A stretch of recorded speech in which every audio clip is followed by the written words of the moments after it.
अस्सलामुअलैकुम, बोल न्यूज़ में खुशामदीद। मैं हूँ सहर फातिमा और मैं हूँ फाइका। मौज़म बुलेटिन का आगाज़ करते हैं क्रिकेट के मैदान से।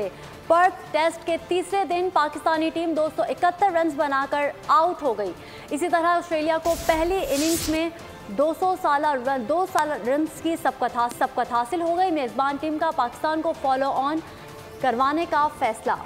पाकिस्तान की जानिब से सबसे ज़्यादा 62 रन इमामुल हक ने बनाए। अब्दुल्ला शफीक ने 42 रन बनाए, जबकि बाबर आजम ने 21 रन ही बनाए। ऑस्ट्रेलिया की जानिब से नाथन लायन की 3 विकेटें। मजीद तफसीलात जानेंगे एजाज वसीम से। जी एजाज वसीम, बताइए।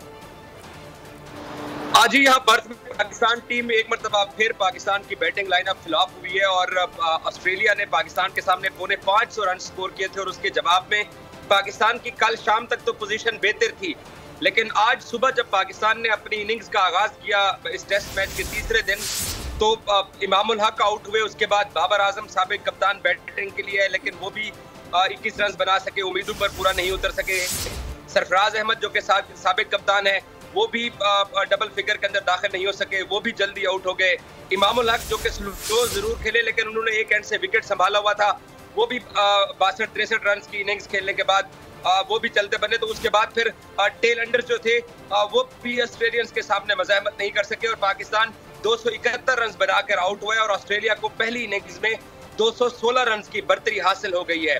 पाकिस्तान की जो परफॉर्मेंस बैटिंग की यहाँ दिखाई दी है, कुछ भी तब्दील नहीं नजर आया। अलबत्ता हालांकि कप्तान तब्दील हुए, कोचिंग स्टाफ तब्दील हुआ, चीफ सिलेक्टर तब्दील हुए। मोहम्मद हफीज ने दावा किया था कि पाकिस्तान मॉडर्न डे क्रिकेट खेलेगा, लेकिन यहाँ पर्थ में आके वही पाकिस्तान ने पुराने अंदाज की क्रिकेट खेली और शिकस्त से बचने की कोशिश, डिफेंसिव अंदाज पाकिस्तानी टीम को ले डूबा और 271 पर पाकिस्तान आउट हो गया और ऑस्ट्रेलिया 216 रन की बढ़तरी के साथ अब इस टेस्ट मैच को आगे लेके चलेगा और पाकिस्तान के ऊपर शिकस्त के बादल मंडला रहे हैं अब तक की परफॉर्मेंस को देखते हुए। जी अच्छा एजाज, बहुत बड़ा फर्क है रन्स का। आपको क्या लगता है पास स्ट्रेटजी अपनानी चाहिए थी? बहुत कम रन्स नहीं बनाए पाकिस्तानी टीम ने। देखिए, अग्रेसिव अप्रोच अपनानी चाहिए हमेशा। ऑस्ट्रेलियंस जो क्रिकेट खेलते हैं वो अग्रेसिवली खेलते हैं, इसलिए वो 6 वर्ल्ड कप जीत चुके हैं, क्योंकि उनका खेलने का अंदाज बहुत डिफरेंट होता है और पाकिस्तान का बिल्कुल डिफरेंट अंदाज है खेलने का। पाकिस्तान टीम पिछले वर्ल्ड कप में भी हारी, इससे पहले एशिया कप में भी हारी और दावा ये किया गया कि पाकिस्तान अप्रोच के साथ खेलेगा। यहाँ पे डिफेंसिव अप्रोच के साथ साथ वो शिकस्त से बचने का खौफ भी दिखाई दिया है, जिसकी वजह से पाकिस्तान बिल्कुल मज़ाहमत नहीं कर सका है। देखिए, ऑस्ट्रेलिया ने जब पाकिस्तान के खिलाफ टॉस जीत के पहले बैटिंग की थी तो डेविड वार्नर ने सेंचुरी स्कोर की। पाकिस्तान के जो प्रीमियर फास्ट बॉलर से शाहीन आफरीदी और दीगर्स को उन्होंने स्टैंड्स के अंदर छक्के मारे। जब पाकिस्तान ने बैटिंग स्टार्ट की, ठीक है कि टेस्ट के अंदर रेड बॉल को थोड़ा पुराना करना होता है, हमारे ओपनर्स डिफेंसिव जरूर खेले, लेकिन बाद में आने वाले जो बल्लेबाज थे उनकी तरफ से मज़ाहमत नहीं की गई है और वो खौफ दिखाई दिया। और एक और चीज जो कि हमेशा नेगेटिव दिखाई देती है पाकिस्तानी टीम में, वो होता है इनफरादी इनिंग्स को बिल्ड करने की कोशिश दिखाई देती है। इज्तिमाई तौर पर लंबा स्कोर करके टीम के फायदा होते हुए दिखाई नहीं दिया है। और जब आप इनफरादी खेल खेलते हैं, पाकिस्तानी क्रिकेटर जो है वो प्रेशर में आ जाते हैं और एग्रेसिवली नहीं खेल पाते। एजाज वसीम हमें अपडेट कर रहे थे, आपका शुक्रिया। खबरों के सिलसिले को आगे बढ़ाएं और अभी आपको बताएं कि army chief general Syed Asim Munir ने न्यूयॉर्क में अक़वाम मुत्तहिदा हेडक्वार्टर का दौरा किया है। सेक्रेटरी जनरल एंटोनियो गुतेरेस से मुलाकात की, दहशतगर्दी और दरअंदाजी के हवाले से सेक्रेटरी जनरल को आगाह किया। गैर कानूनी तारकीन की वापसी से मुतालिक हुकूमती पॉलिसी पर तबादला ख्याल किया गया। आपको बता रहे हैं कि army chief general Syed Asim Munir ने न्यूयॉर्क में अक़वाम मुत्तहिदा हेडक्वार्टर का दौरा किया है। सेक्रेटरी जनरल एंटोनियो गुतेरेस से भी मुलाकात हुई, जबकि दहशतगर्दी और दरअंदाजी के हवाले से सेक्रेटरी जनरल को आगाह किया गया। गैर कानूनी तारकीन की वापसी से मुतालिक हुकूमती पॉलिसी पर तबादला ख्याल भी किया गया। आगे बढ़े, आपको बताएं सुप्रीम कोर्ट का हुक्म, इलेक्शन कमीशन का अमल दरामद। इंतखाबी शेड्यूल जारी कर दिया गया। 20 से 22 दिसंबर तक उम्मीदवार कागजात नामजदगी जमा करा सकेंगे। जांच पड़ताल 30 दिसंबर तक होगी। 8 फरवरी पोलिंग डे होगा। बड़ी अदालत का बड़ा हुक्म, इलेक्शन कमीशन का फौरी एक्शन। आम इंतखाबात 2024 का शेड्यूल जारी कर दिया। उम्मीदवार 20 से 22 दिसंबर तक कागजात नामजदगी जमा करा सकेंगे। इब्तदाई फहरिस्त 23 दिसंबर को जारी की जाएगी। 24 से 30 दिसंबर तक इलेक्शन कमीशन कागजात की जांच पड़ताल करेगा। 11 जनवरी को उम्मीदवारों की हतमी फहरिस्त जारी कर दी जाएगी। 12 जनवरी को कागजात नामजदगी वापस लेने की आखिरी तारीख होगी। जारी शेड्यूल के मुताबिक 13 जनवरी को उम्मीदवारों को इंतखाबी निशान अलाट कर दिए जाएंगे। 8 फरवरी को मुल्क भर में कौमी और सूबाई असम्बलियों के लिए पोलिंग होगी। और सुप्रीम कोर्ट का बड़ा फैसला, आरओज़ की तैनाती मनसूख करने का लाहौर हाई कोर्ट का हुक्म मुअत्तल कर दिया। सुप्रीम कोर्ट ने लाहौर हाई कोर्ट को मजीद कार्रवाई से रोक दिया। इलेक्शन कमीशन को आईनी जिम्मेदारियां अदा करने और फौरी इंतखाबात का शेड्यूल जारी करने का हुक्म दिया।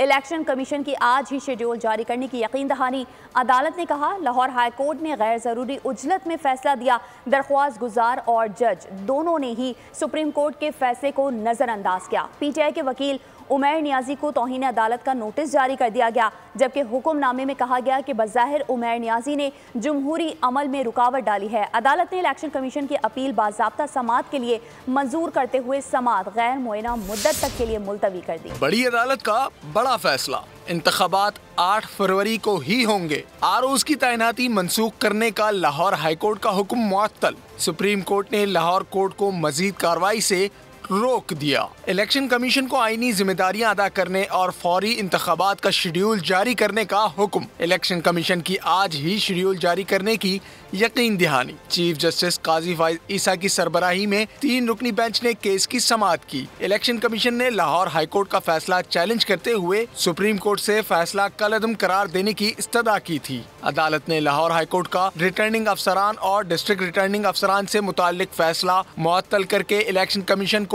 आज ही इंतखाबी शेड्यूल जारी करने का हुक्म दे दिया। सुप्रीम कोर्ट ने कहा, लाहौर हाईकोर्ट ने गैर जरूरी उजलत में फैसला दिया। दरख्वास्त गुजार और जज दोनों ने सुप्रीम कोर्ट के फैसले को नजरअंदाज किया। इलेक्शन कमीशन ने सुप्रीम कोर्ट को इंतखाबात का शेड्यूल फौरी जारी करने की यकीन दहानी कराई। अदालत ने तहरीक इंसाफ से ताल्लुक रखने वाले दरख्वास्त गुजार उमैर नियाजी को तौहीन अदालत का नोटिस जारी कर दिया। अदालत ने कहा, बज़ाहिर उमैर नियाजी ने जमहूरी अमल में रुकावट डाली। अदालत ने इलेक्शन कमीशन की अपील बाज़ाब्ता समाअत के लिए मंजूर कर ली और वफाकी और सूबाई हुकूमतों को भी नोटिस जारी कर दिए। अदालत ने समाअत गैर मुअय्यना मुद्दत तक मुलतवी कर दी। रहनुमा नून लीग मरियम औरंगजेब कहती हैं, हर चीज में रुकावट खड़ी करना पीटीआई की आदत है। पीटीआई मुल्क में अदम इस्तेहकाम चाहती है।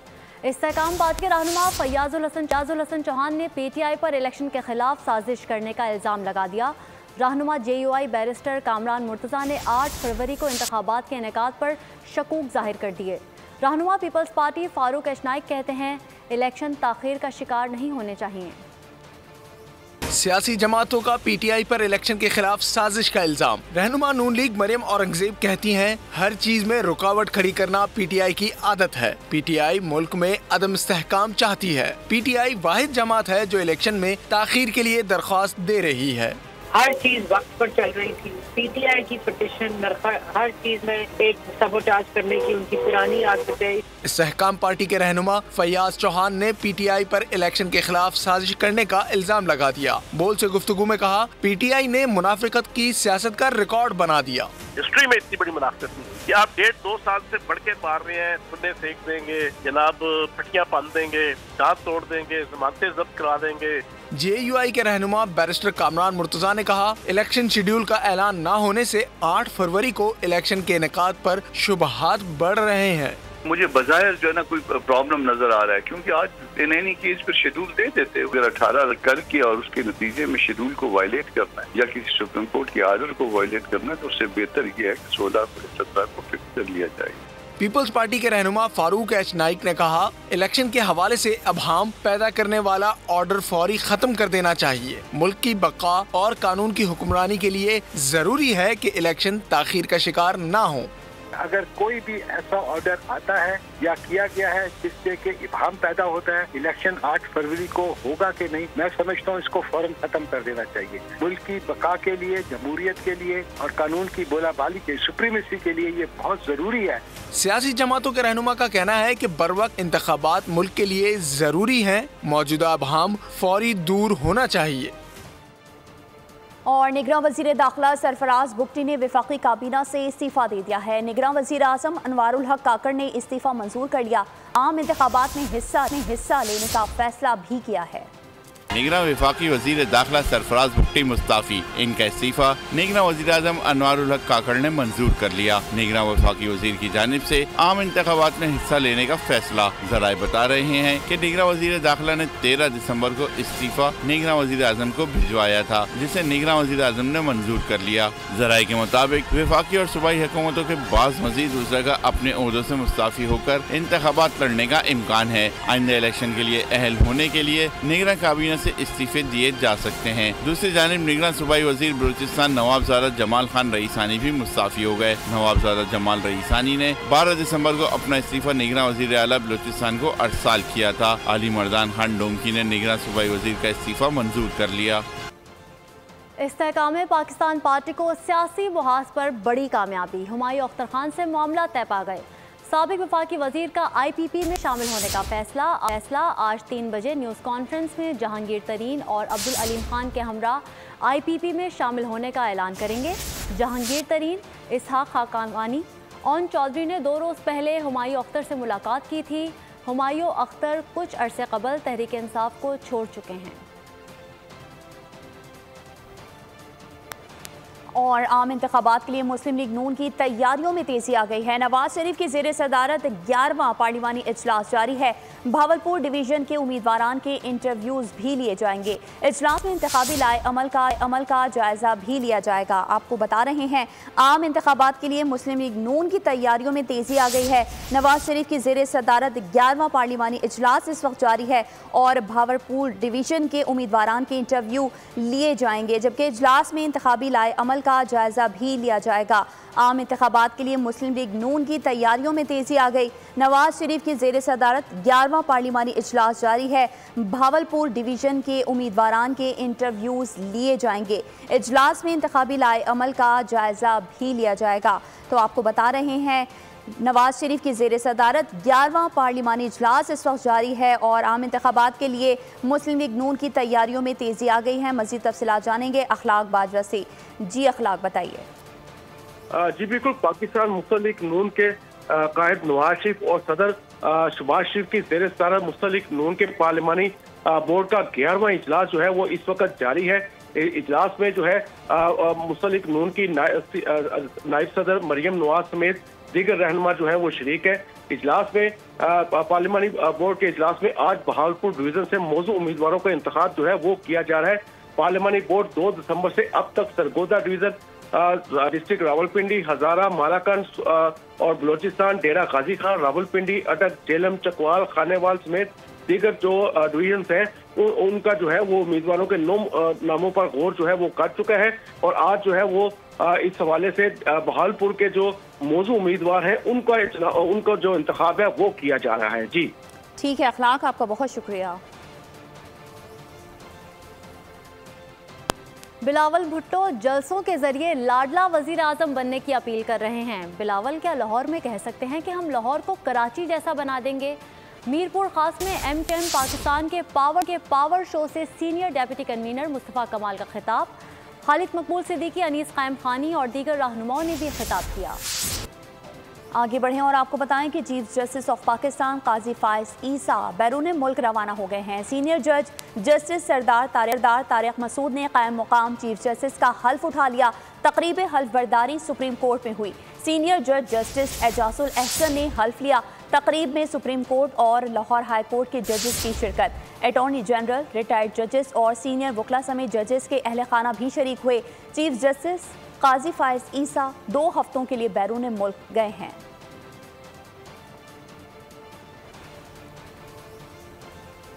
और महंगाई के सताए अवाम के लिए बड़ा रिलीफ। पेट्रोल 14, डीजल 13.5 रुपये सस्ता कर दिया गया। लाइट डीजल ऑयल की कीमत 11 रुपये 29 पैसे, मट्टी के तेल में फी लीटर 10 रुपये 14 पैसे कमी कर दी गई।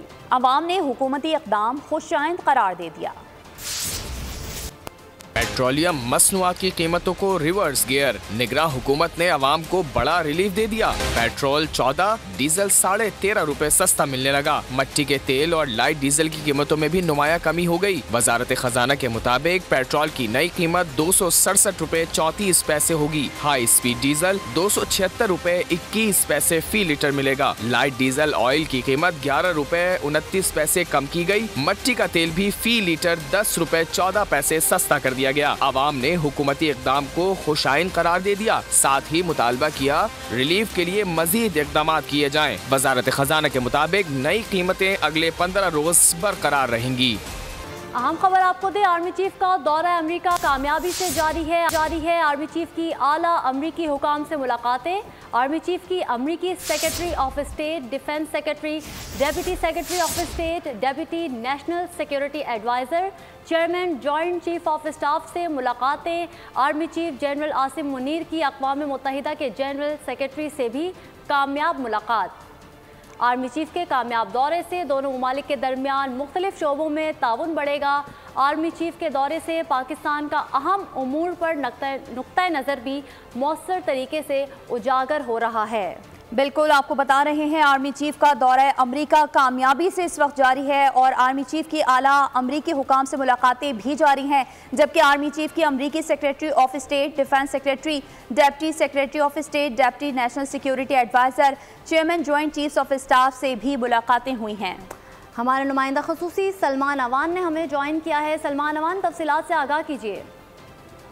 जी बिल्कुल, chief of army staff general Syed Asim Munir इस वक्त अमेरिका के दौरे पर हैं और जैसे कि आपने भी बताया कि कामयाबी से ये दौरा जारी है और इसके एक मरहले में वाशिंगटन के जो पहले मरहले में वो वाशिंगटन पहुंचे थे। वाशिंगटन में उनकी आला जो एडमिनिस्ट्रेशन के अहदेदार हैं यानी बाइडेन हुकूमत के अहदेदार हैं उनके साथ भी मुलाकातें हुई और पेंटागन में यानी कि अमेरिकन जो अस्करी लेवल पर क़यादत है उस अस्करी क़यादत के साथ भी मुलाकातें हुई। यानी सियासी और अस्करी दोनों सतहों के ऊपर जो है ये दौरा जो है वो जारी है। दोनों जानिब से, दोनों क़यादतों की जानिब से, चाहे वो सिविलियन क़यादत हो चाहे वो अस्करी क़यादत हो अमेरिका की, दोनों के साथ आर्मी चीफ की जो मुलाकातें हैं बड़ी सूद रही, बड़ी कामयाब रही और इस हवाले से तवक्को की जा रही कि इस दौरे के नतीजे में दोनों ममालिक के दरमियान मुख्तलिफ शोबों में ताउन बढ़ेगा। और हमने देखा कि जब ये दौरे का पहला मरहला था उसमें भी ICAR की जानिब से बताया गया था कि पाकिस्तान और अमेरिका दोनों ने ही मुश्तरका आदात के हसूल के लिए खासतौर पर ये जो मुश्तरका गोल्स हैं, मुश्तरका ऑब्जेक्टिव हैं, ये दिफा, सलामती और इंसदाद दहशतगर्दी के शोबों के हवाले से, तो दोनों ममालिक ने इन शोबों के लिए जो दो तरफा राब्ते हैं उनको मजीद फरोग़ देने पर भी इत्तफाक किया और तवक्को की जा रही कि पाकिस्तान का जो अहम आलमी उमूर पर नुक्ता नज़र है वो भी मौसर तरीके से उजागर जो है वो हो रहा है, वो किया जा रहा है। आज की जो डेवलपमेंट सामने आई यानी कि उनकी जो यूनिट सेक्रेटरी जनरल हैं उनके साथ मुलाकातें और जैसा कि हम देख रहे हैं तस्वीर के अंदर ये वीडियोज इस दौरे के हवाले से आई हैं, उनकी जो अमेरिकन आला हुकूमती शख्सियात हैं उनके साथ भी मुलाकातें जो है इंतहाई ही अहमियत की हामिल है क्योंकि इस वक्त खित्ते के अंदर जो तनाज़ात जन्म ले रहे हैं खासतौर पर मशरिक़ वस्ता का तनाज़ात जो है वो यकीनी तौर पर पूरी दुनिया को इस वक्त मुतासर कर रहा है। तो इस हवाले से जो अमेरिकन हकाम के साथ उनकी मुलाकातें हुई हैं उसमें तमाम तर शोबों को, तमाम तर जो मुश्तरका या बाहमी दिलचस्पी के अमूर हैं उनके ऊपर तबादला ख्याल किया गया है और इस हवाले से पाकिस्तान और अमेरिका के दरमियान तवक्को ये की जा रही है कि आने वाले दिनों के अंदर जो दो तरफा ताउन का मामला है, दो तरफा ताल्लुकात का मामला है वो मजीद फ़रोग़ पाएगा। वाशिंगटन के अंदर अगर हम उनकी मुलाकातों का जिक्र करें जिसके अंदर एंथनी जे ब्लिंकन है जो कि सेक्रेटरी ऑफ स्टेट हैं, इसके अलावा जनरल लॉयड जे ऑस्टिन जो कि सेक्रेटरी दिफा है और इसके साथ साथ विक्टोरिया नोलैंड अमेरिका की नायब वज़ीर ख़ारजा हैं, जोनाथन फाइनर जो कि नायब मुशीर बराए कौमी सलामती हैं और जनरल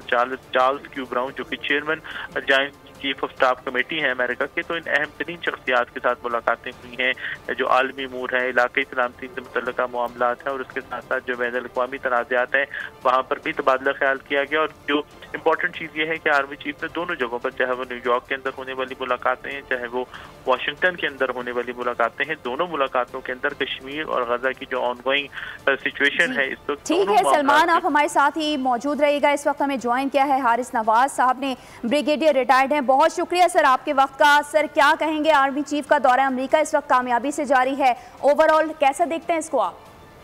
देखें, ये एक तो बहुत टाइम पे विजिट हुआ है और बहुत ही कामयाब रहा है और बहुत ही ज़्यादा इशू जो म्यूचुअल इंटरेस्ट के जो बात हुई है, डिस्कशन हुई हैं और वहाँ पर उनके फॉरेन सेक्रेटरी से मुलाकात हुई, ब्लिंकन से, उसके बाद चेयरमैन जॉइंट चीफ स्टाफ से मुलाकात हुई, जन ऑस्टन से, उनके अंडर सेक्रेटरी स्टेट से बात हुई है, उनकी सिक्योरिटी एडवाइजर से बात हुई है, और चीफ आर्मी स्टाफ ने पाकिस्तान में नुक्ता नज़र, चाहे वो मिलिट्री टू मिलिट्री कॉन्टैक्ट्स हों या इकॉनमी की बात हो या कश्मीर एंड देन जो पैलेस्टाइन का पाकिस्तान ने अपने कंसर्न शो किए हैं।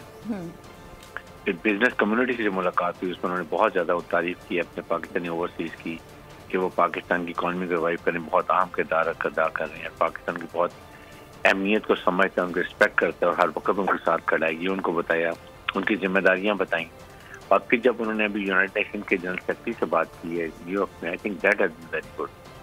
और उन्होंने हर बात एक्नॉलेज की है जनरल सेक्रेटरी ने कि पाकिस्तान मुस्लिम को ये कश्मीर यूनाइटेड नेशन चार्टर के ऊपर है, इसको रिजॉल्व होना चाहिए पीसफुल तरीके से।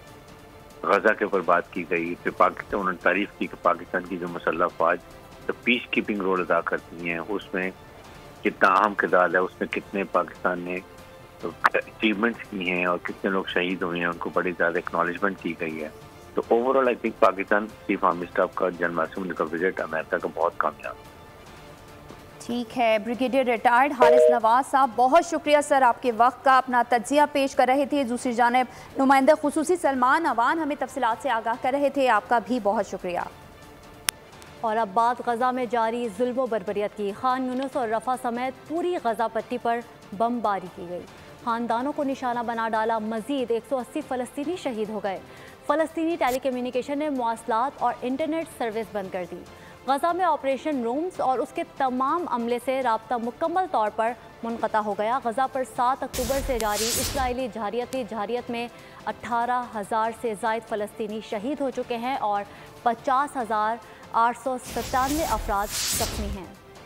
इसराइल की गजा में खान यूनुस और रफा समेत पूरी गजा पट्टी पर बमबारी, कई खानदानों को निशाना बना डाला। मजीद 180 फ़लस्तीनी शहीद। अक़वाम मुत्तहिदा के एक स्कूल पर बमबारी में 10, जबकि मगरबी किनारे के इलाके जिनीन में छापा मार कार्रवाई में 11 फ़लस्तीनी शहीद हो गए। फ़लस्तीनी वज़ारत तालीम के मुताबिक गजा और मकबूजा मगरबी किनारे में अब तक 3,714 तालिब इल्म शहीद, जबकि 5,700 से ज़ायद जख्मी हो चुके हैं। फ़लस्तीनी टेलीकम्युनिकेशन कंपनी पेलटेल ने मवासलाती और इंटरनेट खिदमात मुकम्मल तौर पर बंद कर दी। फ़लस्तीनी हिलाल अहमद ने कहा है कि गजा में ऑपरेशन रूम्स और उसके तमाम अमले से राब्ता मुकम्मल तौर पर मुनक़ता हो गया। इसराइली फौज ने गजा में हमास की कैद में मौजूद अपने ही 3 साथियों को गलती से हलाक करने का एतराफ़ कर लिया। इसराइली फौज के तर्जुमान का कहना है कि गजा के इलाके शुजाया में लड़ाई के दौरान तीनों कैदियों को खतरा समझकर हलाक किया।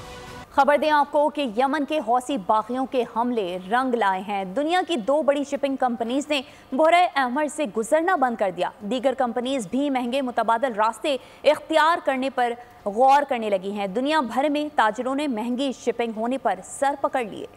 दुनिया की बड़ी शिपिंग कंपनियों का बहरे अहमर से गुजरना बंद, हौसी ऑपरेशन कामयाब हो गया। दुनिया की 2 बड़ी शिपिंग कंपनियों मैर्सिक और हैपिग लाइट ने बहरे अहमर का रास्ता तर्क कर दिया। मुतबादिल रास्ता इख्तियार करने पर शिपिंग पर 5 गुना लागत बढ़ गई। दरामद और बरामद कुनंदगान मुमालिक ने सर पकड़ लिए। दूसरी जानिब हौसी बागियों ने कहा है कि इसराइल पर दबाव डालने के लिए बहरे अहमर में जहाजों को निशाना बना रहे हैं। हौसियों का मुतालबा है कि गजा में इमदादी काफिलों को जाने दिया जाए। ईरान के हिमायत याफ्ता हौसी जो यमन के अक्सर इलाकों पर काबिज हैं, उन्हें बैनुल अक़वामी सतह पर तस्लीम नहीं किया जाता। 16 दिसंबर 2014 का दिन पाकिस्तान की तारीख में यौम ख़ज़न के तौर पर याद रखा जाएगा। इस दिन पेशावर के आर्मी पब्लिक स्कूल में दहशतगर्दों ने हुसूल इल्म के लिए कोशा सैकड़ों बच्चों और असातिज़ा को निहायत सफाकी और बर्बरियत से शहीद कर दिया। इस अलमनाक वाक़े से मुतालिक देखते हैं पेशावर से मोहम्मद नोमान की ये रिपोर्ट। सानहा आर्मी पब्लिक स्कूल को 9 साल मुकम्मल हो गए। 16 दिसंबर को होने वाला ये एक ऐसा कौमी अलमिया था जिसने हर पाकिस्तानी का दिल जख्मी किया। इंसानियत के लफ्ज़ से नाआशना अफराद ने 132 बच्चों समेत 149 अफराद को शहीद कर दिया।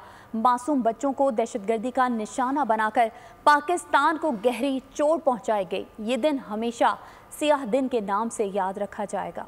आर्मी पब्लिक स्कूल का कमसिन शहीद मोहम्मद अली SSG कमांडो बनना चाहता था। शहीद शायान नासिर क्रिकेट की दुनिया में नाम पैदा करना चाहता था। नंगियाल और शुमाइल शहीद के अहले खाना को बच्चों की कुर्बानी पर फ़ख्र है। आर्मी पब्लिक स्कूल के शहीद बच्चों के वालिदैन का हौसला पहाड़ों से भी बुलंद है।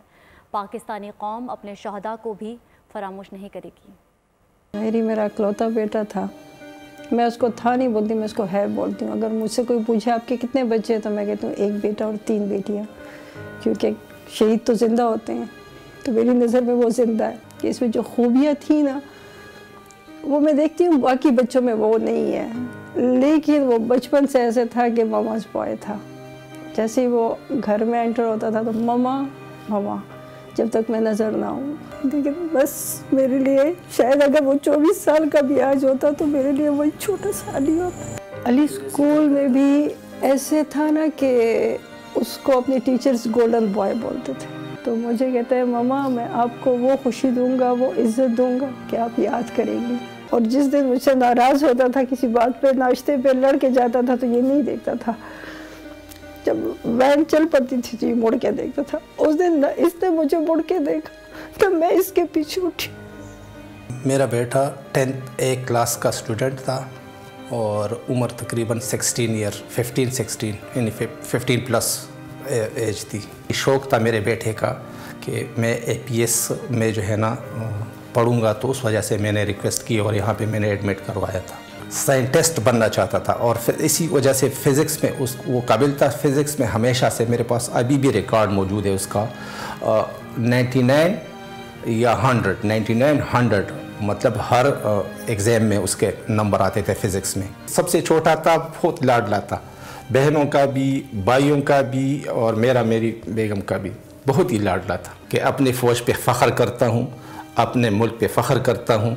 और जो इस तरह की बातें पिला रहा है ना तो वो झूठ है और इस पे ध्यान नहीं देना चाहिए। 2 ही बड़े मासूम से भाई थे जो कि क्लास 9 और क्लास 8 की स्टूडेंट थे, शमवेल तारिक और नंग्याल तारिक। और उनकी जाने के बाद तो ऐसा लग रहा है कि हमारे घर या हमारी खुशियाँ तमाम चीज़ें जो है अधूरी रह गई है, मतलब वो पूरी नहीं हो रही है। और जब भी इनसे पूछा गया कि आप बड़े होकर क्या बनोगे या अगर इस तरह का कोई मौका आ जाता तो ये लोग अपना इजहार इस तरह करते थे कि शमवेल तो यही बोलता था कि बस पापा मैं जो भी बनूँगा पूरी दुनिया मुझे याद रखेगी। अल्हम्दुलिल्लाह मैं फ़ख्र करती हूँ कि मेरे भाई शहीद हुए हैं, इस पर हमें कोई भी शक व शुबात नहीं है। हमारा दीन, हमारा इस्लाम इस बात की इजाज़त देता है कि आप जो है शहीद का मर्तबा अपना लो या शहीद की फैमिली में शुमार हो जाओ।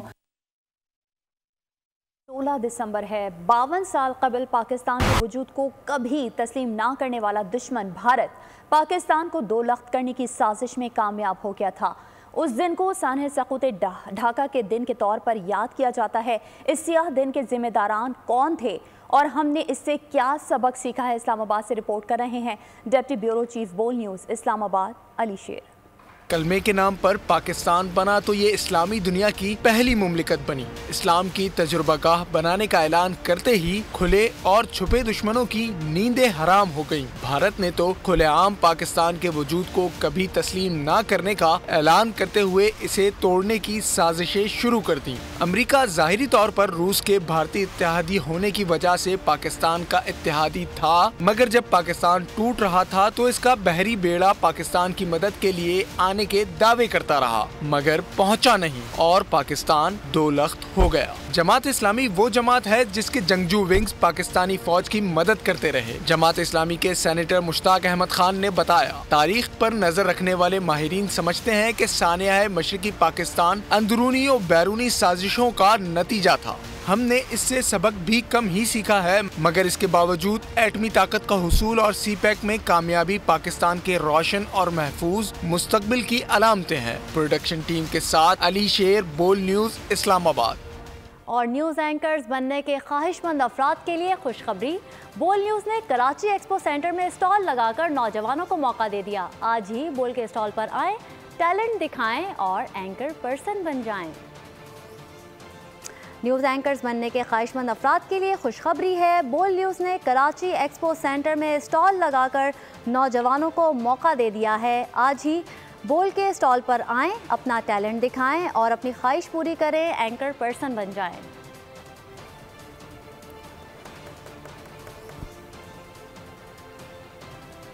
और इसके साथ ही बोल न्यूज़ से फिलहाल इतना ही। मज़ीद खबरों के लिए आप विजिट कर सकते हैं हमारी वेबसाइट bolnews.com। बाखबर रहने के लिए देखते रहिए बोल न्यूज़।